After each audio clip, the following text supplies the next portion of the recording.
Welcome to the National Women's Fitness Academy podcast. We're here to talk about women's health, female hormones, body image, and all things health and fitness.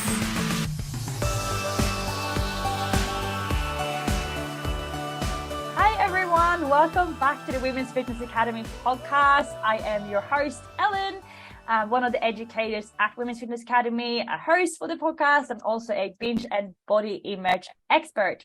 I'm super excited today because I have a friend of mine on the podcast, someone that I have worked with as a client before, and just someone that I admire so much, and she just so open and sharing everything that she's going through on social media. And I just feel like being so brave and being so open, like that, it just takes so much of like to be so that brave and to be that open. Like it's not that easy. So I want to get this beautiful girl on the podcast. Her name is Tessa. So thank you so much for jumping on. That was a very nice introduction. Thank you. Of course. Yeah. Like I don't even know how long I followed you for, but definitely like since I lived in Newcastle, which is like 3 years ago now or something. Yeah. Everyone in Newcastle just knows everyone. Yeah. Like it just, everyone's linked. You might not meet each other, but you know each other. Yeah, definitely. It's one of those, even though it is so big. So if we have like any listeners who know in Australia, it's like, how many people live there? Like 500,000 or something? Probably something like that. Yeah. Yeah, it's like 2 or 3 hours north of Sydney. And yeah, that's, I guess have we actually met in person? I don't think so. I don't think we have. I actually don't think we have, which is funny. Probably like seen each other from like a cafe and be like, oh yeah, I'll follow her on Instagram. Probably.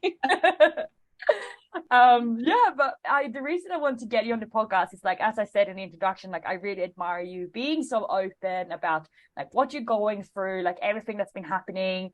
And yeah, like I said, I think you just have to be so brave to be that vulnerable and open. Like it's definitely not something that a lot of people are doing, but it's, having that, showing up and being vulnerable just gives other people that space to be open and vulnerable as well. So that's why I want to get you on here. But yeah, for the listeners who don't know you, do you want to who are you? What do you do? Yeah. How did you get into fitness? Give yourself a little introduction. Well, my name's Tessa. I'm 29 and I'm from Newcastle, born and bred. At the moment, I'm not working because of my mental health and my endometriosis. So I've been off work probably since June last year. For fitness, for me, it's kind of like a rocky journey. As a kid, I swam for 4 hours a day. So before school, I would like go to swimming, swim for 2 hours, walk to school, go to school for the day, and then walk back to swimming and swim again for another 2 hours. So that was kind of my childhood. In my teen years, I think it settled down a little bit. Like I wasn't playing team sports, got into drinking alcohol and doing all that fun stuff.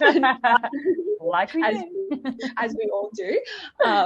But I just remember like using Tumblr back in the day in my teen years. And I think I've always like been really creative and like to express myself through creativeness and on social media. And I actually saw a photo the other day that popped up on my Facebook memories. It was something I put on Tumblr, and it was the photo of my box gap. Do you remember like the fad where everyone wanted a box gap so your legs wouldn't touch? Yeah. And it was like 100%. You've got to be skinny. And I was probably in like year 11 or year 12. So I guess my self-image issues probably started around then. And I was late to puberty and developing, so I didn't get my period until year 11. So I didn't have boobs, I didn't have hips, I didn't have anything, and I felt really self-conscious about that. I didn't really exercise when I went to uni. I studied criminology, lived on campus, binge drank 3 to 4 times a week, and didn't really have any issues with how I looked then. But it was when I came back to Newcastle when I was 21, and I remember my mum gifted me a plate that like had your portion sizes on it for your protein, carbs and fats. And that's when I went, oh, like I've put on weight being at uni and I'm not as young as I used to be. I need to probably get into exercise. So exercise for me was about my body and how it looked. It wasn't about how I felt. And I think that's how it's been for years, ever since then. When I first got into exercise, I joined F45, and I think we all did. Like, that was like the first kind of group training that was available, apart from like Zumba. I used to do like, and when it came to Newcastle, I remember it was so hyped up as well. Like, literally every person that I knew was like, yeah, F45. It's like that's where everyone goes. Yeah, exactly. And I would like do 2 sessions a day and had no idea about nutrition or anything, and still binge drink and get into all that. I think I became addicted to exercise because of how it got rid of my excess energy. And what we know now is that I have ADHD, and I was diagnosed at 26. So for all those years before that, I had this energy and I didn't know what to do with it. And then once I found exercise, that helped me regulate. And so going twice a day was perfect for me, but not perfect for my body and my self-image. I think that's, really how I got into over-exercising, under-eating. That's so interesting. So when you were going to the gym and you were like, when your mom gave you that plate, like, was there anyone who ever said anything, like, or like, did you hang around people who were doing like these kinds of behaviors, or did you just commit with it? Like, were you just like, no, I'm going to train like twice a day and I'm not going to eat? How did that start? Yeah, I think back then, because exercise wasn't as embraced as what it is now, and there wasn't like social media influencers or anything really for you to like look up to. And I think it's the people you surround yourself with that are either doing the same thing, or they're going, oh, that's so awesome, you're so fit, and like bring you up, and then that motivates you to do it more. So I was doing F45 for probably like 2 years, and then I joined a different gym, and that's when the obsessiveness got worse. And I think that's because of the environment it was. Was there there was a lot of people in that gym? Were they like kind of similar to you, like exercising multiple times a day? And how? Yeah, the gym that I was going to, for some people thrive in that environment where you're pushed to your absolute limits every single session. For me, I think I thrived for a little while, and I learned a little bit more about fueling my body, exercising once a day, but then it turned really toxic. And when everyone's in that environment and you've got no outsiders looking in, you think it's normal. 100%. Yeah, I can so relate to that. Like, guys, if you listen to this podcast for a while, you're gonna know my history with similar issues to yourself. And like, when I was obsessed with tracking, I remember I would only hang out with people who were as obsessed with tracking as I was, because in my head I was like, well, if you're not tracking your food, and if you're not like planning 2 weeks in advance for MyFitnessPal, you're lazy. Like, you're the one that you're in the wrong. Like, I'm doing the right thing here. Like, everyone else is lazy. They're like, they're not dedicated enough. They have no willpower. That's the mindset I was in. So I can so relate to like being in that environment and them not realizing that there is actually something wrong with you. So when was the kind of the turning point when you were like, you know what, this is not healthy, like I need to change this up? Yeah, I think it got to a stage where I'd been at that gym for almost 3 years, and I was vomiting during sessions multiple times a week, and I was severely underweight, and I couldn't keep up with the other girls, and I was feeling really bad about myself. And I just went into a session one day and went, you know what, like, I feel so shit leaving this place. I can't do it anymore. Like, I'm done, and I'm out, and I'm not going to do it anymore. And I think once I left that environment, I think that's when my relationship with exercise started to heal a little bit, but I was still not eating enough food to fuel my body. And I think looking back, now that I know I have ADHD, when I'm hyperactive, it can be super uncomfortable. Can't sit still. My mind's going a million miles an hour. So if I underate, I would have less energy, so I wouldn't feel as hyperactive. So did you start under eating on purpose just because you didn't want to feel like that?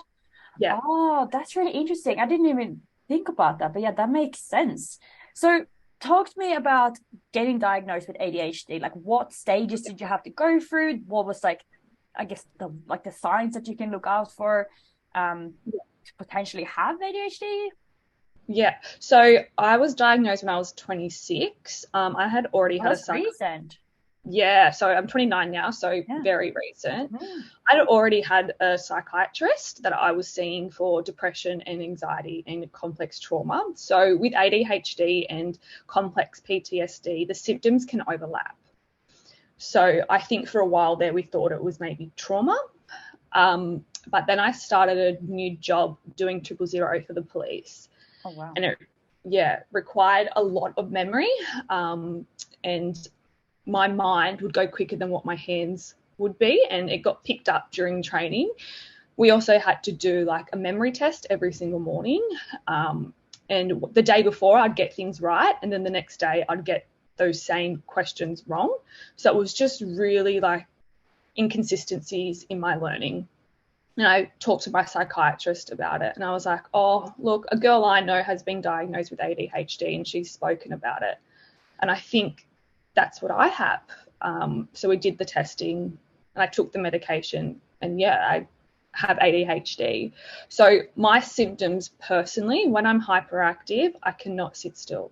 I cannot think. I have a million miles like in my mind just going at once. Everything's just going. If I'm doing chores, say I'm in the kitchen and I'm washing dishes, and then I think, oh, that's right, I have washing in the washing machine, so I'll go and get my washing out, leave the dishes, and then as I'm putting my washing out, I'll be like, oh shit, that's right, I need a vacuum, and I'd leave the washing and go vacuum. I can't do tasks one at a time.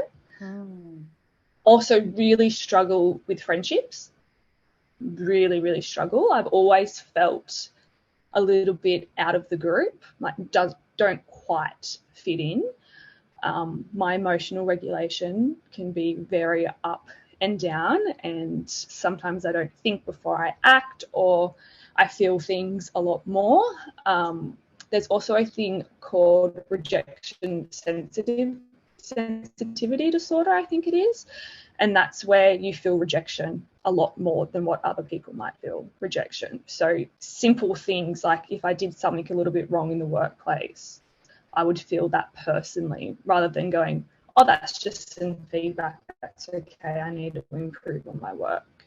I also get burnt out easy, really, really easy. So working full time no longer works for me because I just burn out and my brain can't do it. Wow. God, there's actually so many things I'm like, yeah, I do that as well.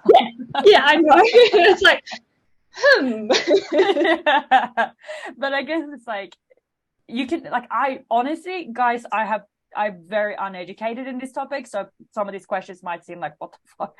But like, you have like different levels, I guess, of it. Like, can you be like a little bit, and then there's like, you can have like worse ADHD. Yeah, right? so it's a spectrum. Oh, right. Okay. So it's a spectrum. And for women in particular, it presents differently in childhood as what it does to boys. Okay. And all the research historically was on boys. So they would look at boys in the classroom who were jumping off the walls or staring out the window and go, oh, that kid has ADHD, whereas girls present differently. Like, you can hold it together. I know when I was in primary school, I was the perfect child at school. And as soon as I would get home, I would lose my shit. And it was, okay, is this behavioural? Because there's some trauma stuff going on at home. Is this behavioural? Yeah, we think it's behavioural. Whereas in reality, it's ADHD. And then as women get older, that mask of holding it together fades away. And so I know at uni there was structure for me. I was studying with everyone in the dining hall. But now if it's up to me to study and I'm by myself, I can't do it. Wow. Even now when you're taking your medication? Yeah, I have to be really structured. So there's also another ADHD tool called body doubling. So if there's someone in a room with me doing work or doing something, I can then do it. But if it's up to me, I struggle. I struggle really, really hard to sit down and do stuff. Wow, that's so interesting. Yeah. So when you got your diagnosis, like leading up to this, did you feel like there's something wrong with me? Like, why can't I do all this stuff?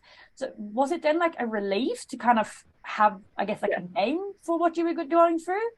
Absolutely, because I've struggled like my whole life. I remember being a really anxious kid.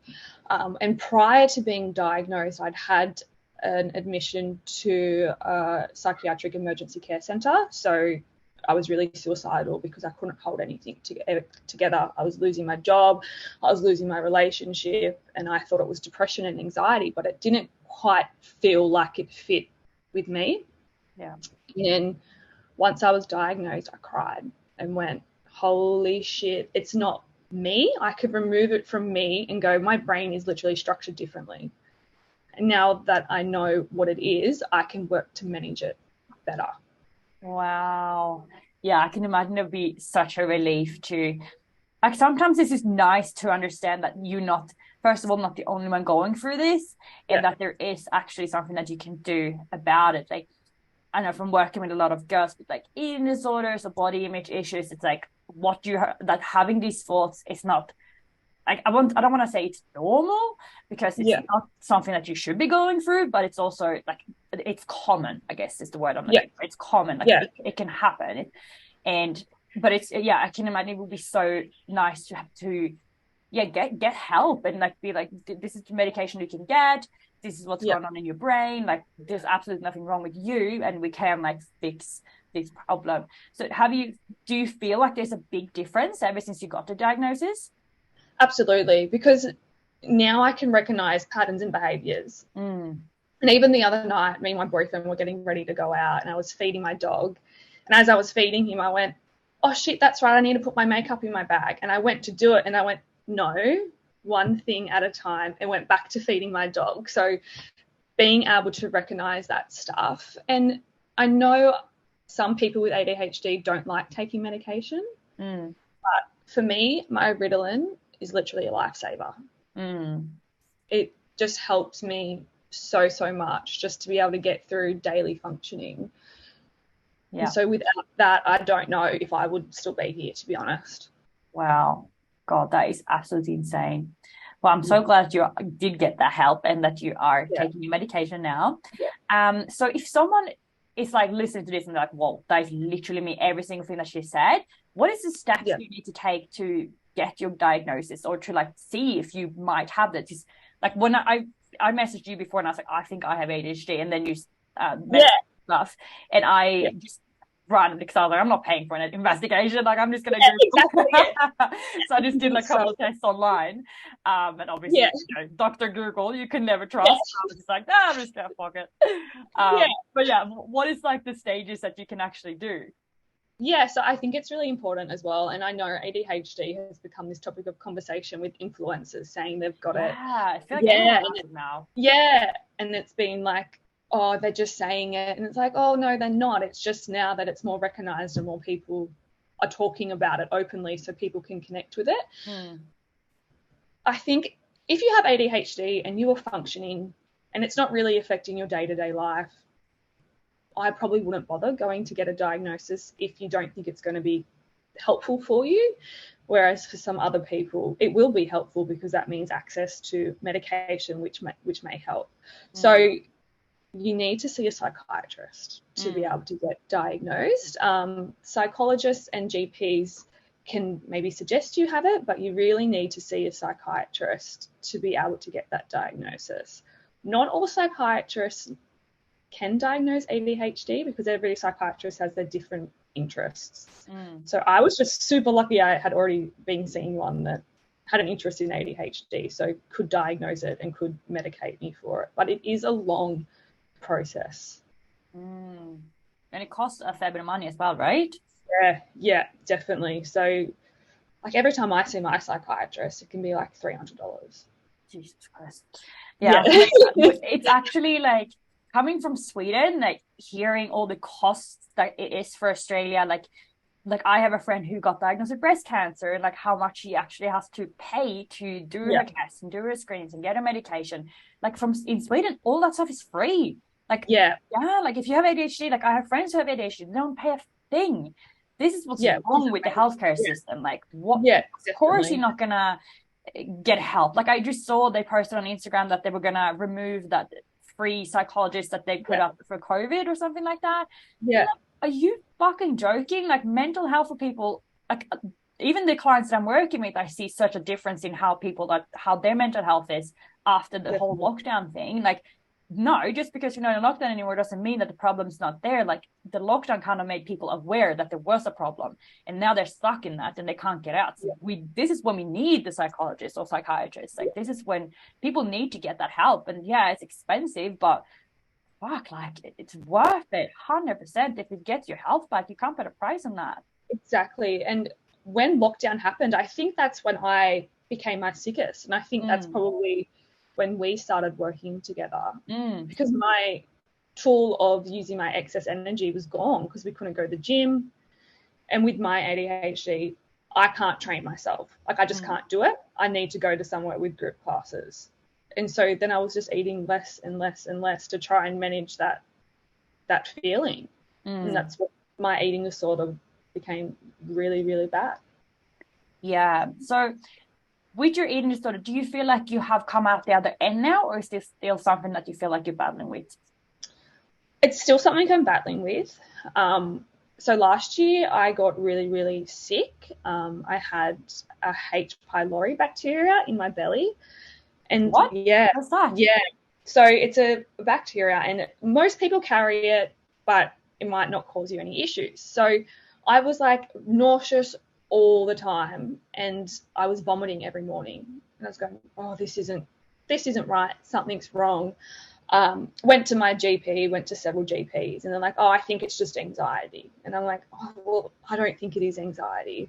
And I lost like 7 to 8 kilos within 2 months. Christ. And you're already small. Yeah. And so eating became painful. I couldn't keep food down, nauseous. But the thing was, for me, I was in hospital and I was crying to the dietitian, and I've gone, I used to have an eating disorder, and I'm really scared I'm going to slip back into that because I've lost so much weight and I can't eat, and I don't want to be like that. So I think I'm at that turnaround point now, going, that's not what I want to do anymore.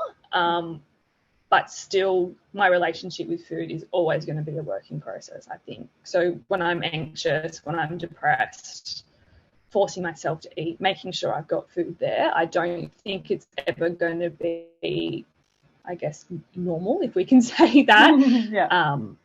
But just acknowledging that some days I'm going to hear my brain tell me not to eat, but just pushing past that and going, no, remember your goals.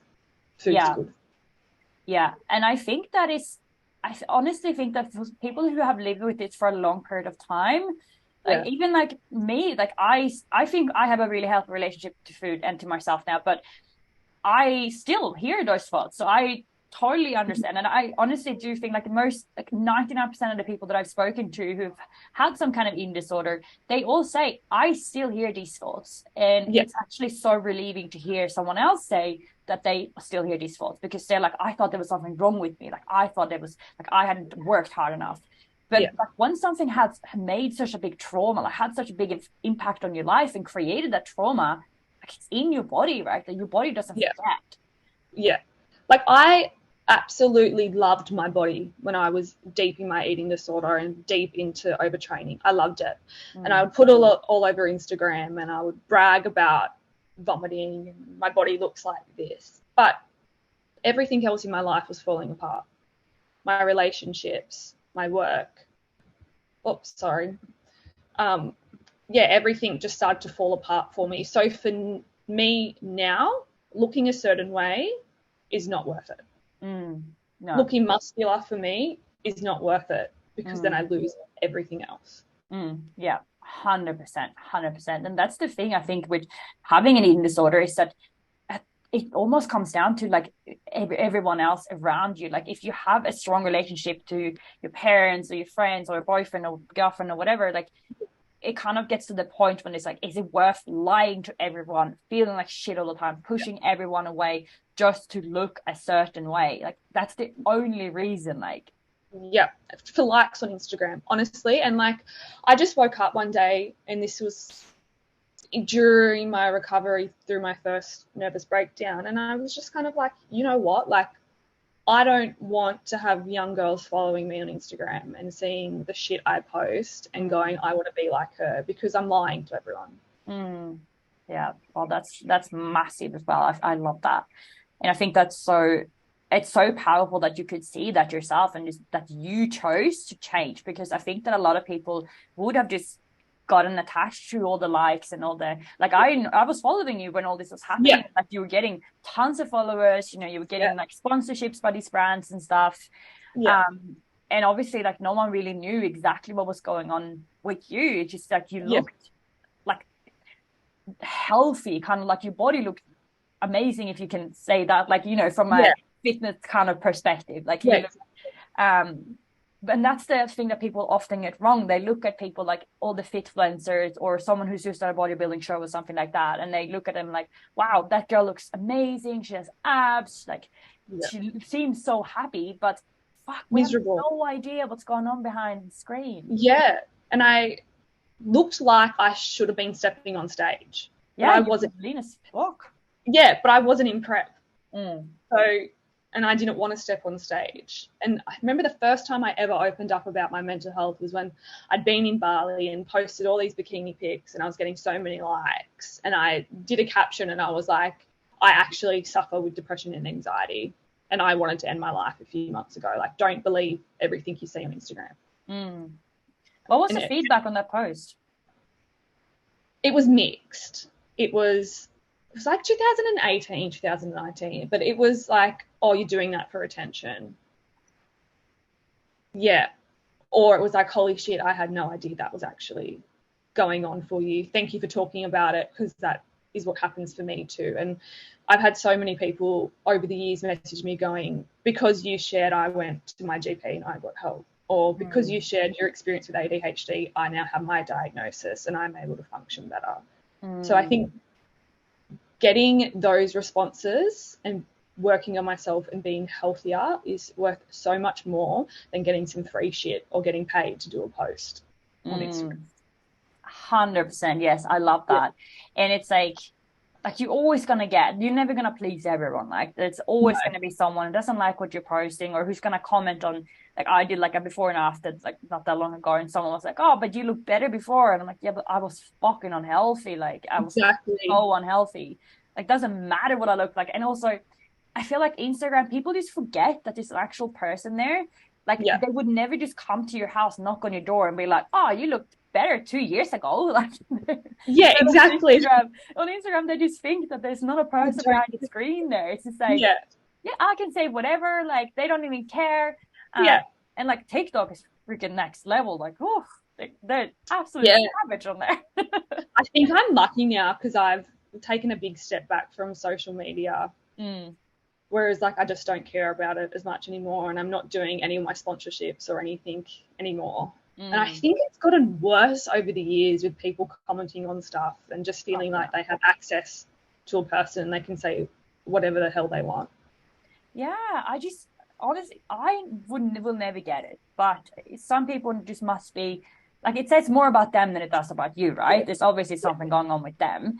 But it definitely, like, sometimes if you're having like one of those days when you're just not feeling yourself, and something might have happened, and then you get a comment like that, like, it fucking hurts. Like, oh, absolutely. It's just like it's unfortunately, some people just feel like they just need to tell you that you're ugly, or that you're fat, or you're not good enough, or whatever. But guys, if you ever get comments like that, like, I honestly just fuck them. Like, it's like I said, it's more about them than it does about you. And like with your story, like, if you even just help one person get a diagnosis, or one person to go see, like, go get help for the eating disorder or depression or anxiety, whatever it is, like, it's fucking worth it. Like, and also, absolutely, if one person speaks up and one person says they've gotten help, I can almost guarantee you have 10 people who've also done it, but they just didn't message you. Yeah. And like, I used to have so much shame about my mental health and my struggles that I never wanted to get help, because then I was admitting that I do have a mental illness. And last year I was actually in a mental health ward for 9.5 weeks. So that's kind of when I disappeared off Instagram for all that time. Everyone's like, "Where are you? Are you filming for Love Island?" And I'm like, "No, I'm actually the opposite." The opposite of that. I wish. Yeah. I think it's more shameful not getting help than what it is to get help. And I'm still on my recovery journey from that. And I'm so much happier now admitting and getting the help I need rather than just trying to hide it.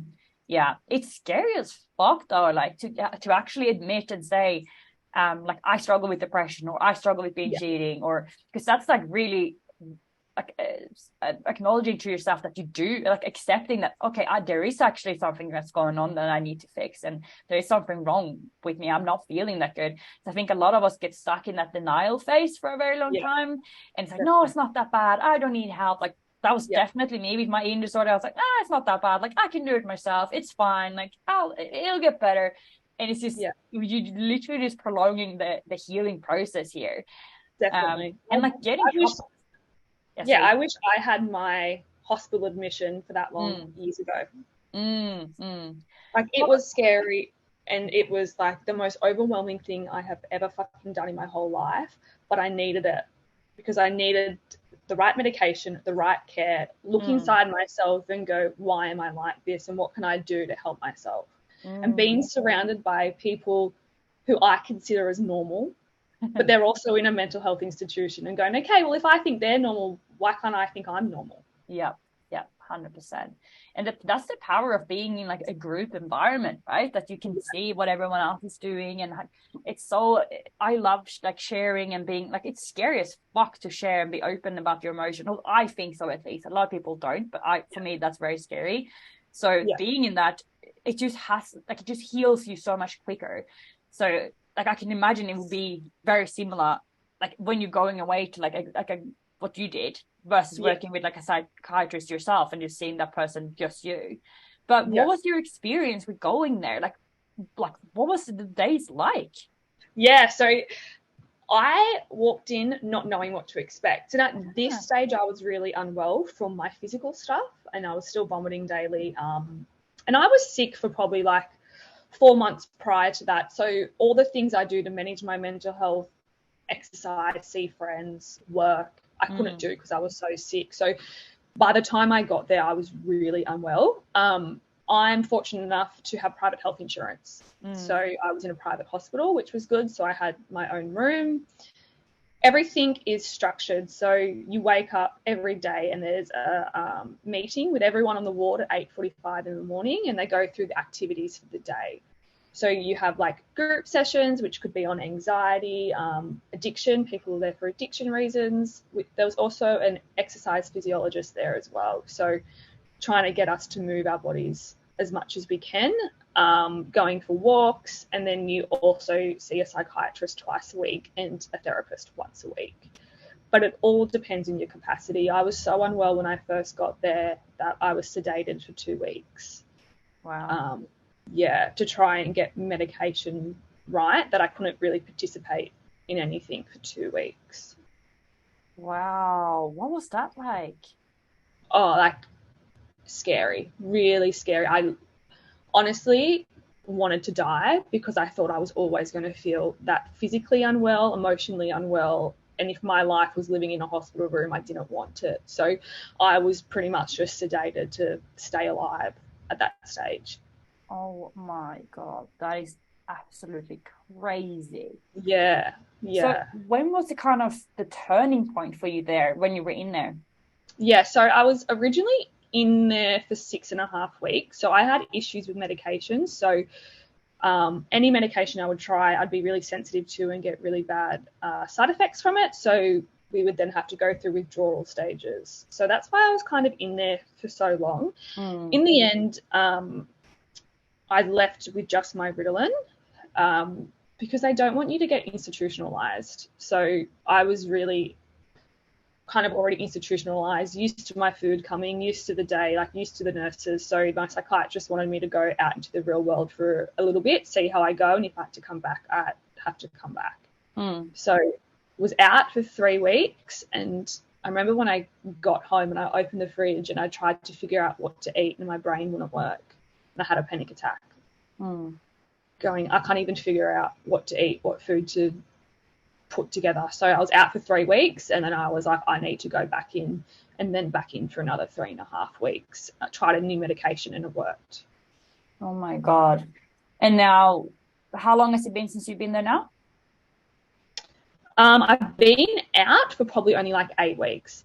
Oh, wow. So yeah, very fresh, but I feel so much better.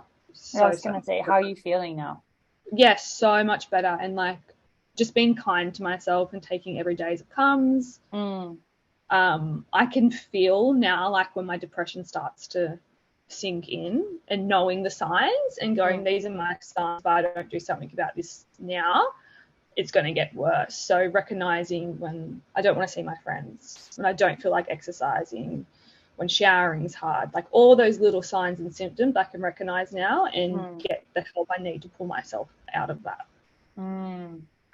Wow, it's so crazy, everything that you've gone through so far. Like, do you think that there was a certain thing that made you feel all this stuff, or like, do you think it was just ADHD or? Yeah, so there's things called adverse childhood experiences. So for people who experience trauma at a certain age, that can really affect your brain development and can cause mental illness, I guess. I have trauma from when I was a child. I was sexually assaulted by a trusted adult, which I don't actually remember, but my brain and body remembers. So I think that definitely contributed to my anxiety, depression, trauma stuff. I was also then assaulted again when I was about 24 by someone I knew, and I just like blocked that out for years and years and didn't want to deal with it. And then I think at just one point all the trauma just overtook me, and it was all I could think about. I was getting triggered left, right and center. And then it triggered again last year when I was so sick and none of the doctors believed me. They thought it was all mental health related, but they'd actually found 3 things wrong with my stomach, and that just re-triggered all of those trauma feelings that I used to have. So I had to work really hard on working through them and learning how to manage them. Well, first of all, I'm so sorry that happened to you, and thank you so much for sharing with us. And if this is overstepping, just let me know. But you said that it happened when you were really young and you can't actually remember it. So like, how did you kind of get to the conclusion that it did happen? Yeah, so I was in therapy with my psychologist and doing a thing called EMDR therapy. So it works in rapid eye movement, and you do work to go back through the trauma so your brain can try to remember things again, so your brain can process it. Because sometimes when we go through trauma, our brain doesn't fully process it. So it's a way to kind of relieve those symptoms of the trauma, so like PTSD. So I was doing that with my psychologist at the time about a different trauma. And I was laying at the beach, and this overwhelming feeling just came over me, because for up to 48 hours afterwards, your brain can still be processing things. And I went, I think something happened. And when I reflected on all of like my childhood behaviors and even my behaviors as a young adult, I was like, that fits with someone who has been sexually assaulted as a child. And then I spoke to someone who knew me as a child, and I said, oh, do you think this happened? And they're like, yeah, it did. So I can't remember it happening, but I can remember the thoughts and feelings associated with it. Oh my God, that is crazy. It's so crazy how the brain works and stores trauma and does things to protect you. Like, it's insane. Yeah, absolutely. And like, obviously, or like not obviously, but I don't have any experience in this, but I've read a lot about it, and it seems to be quite common that the brain kind of just shuts off when really traumatic things happen to us. Like, I had like a big trauma happen to me like 4 years ago, and like it took me 6 months to even admit that it actually had happened. And it's just crazy how our brains, like you said, they just do that to protect us, because we're not ready to process what happened, because it was such a big trauma.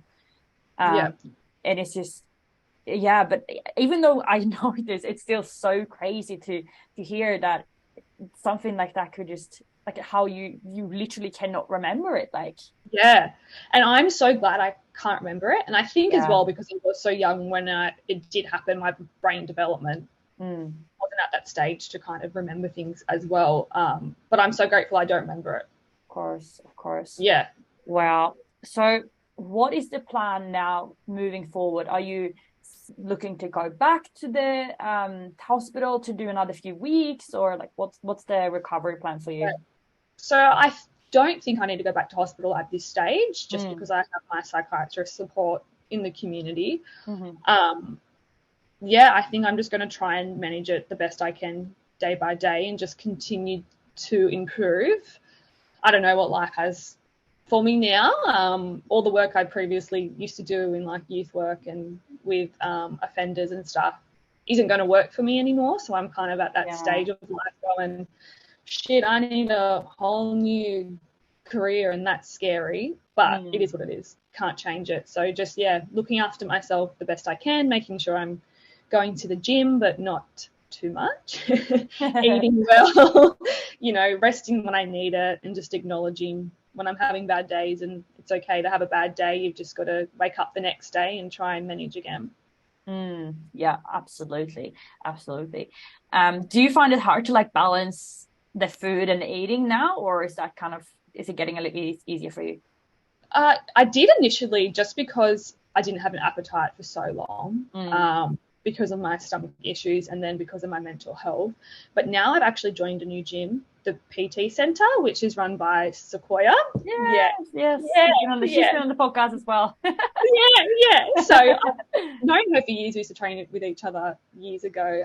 But yeah, now I'm at her gym, and she's got a challenge on at the moment, which isn't about like food, but it's about your whole like mental well-being and how you look at yourself and making sure you're eating enough to fuel yourself. So I'm really enjoying that. I'm only going to the gym 4 or 5 times a week and eating like 2,300 calories, and I'm like, this is sick, this is awesome. So that's what I need to do to look after myself, and then hopefully everything else will just fall into place. Yeah, of course. And like obviously you are someone who's willing to invest in yourself and like do all this hard work, because it's fucking is hard. Like people think that going seeing like a professional like psychiatrist or a coach or therapist or whatever, like they just think that it's going to be fixed straight away, but in reality, like fuck, once you start seeing someone, I feel like it gets worse before it gets better.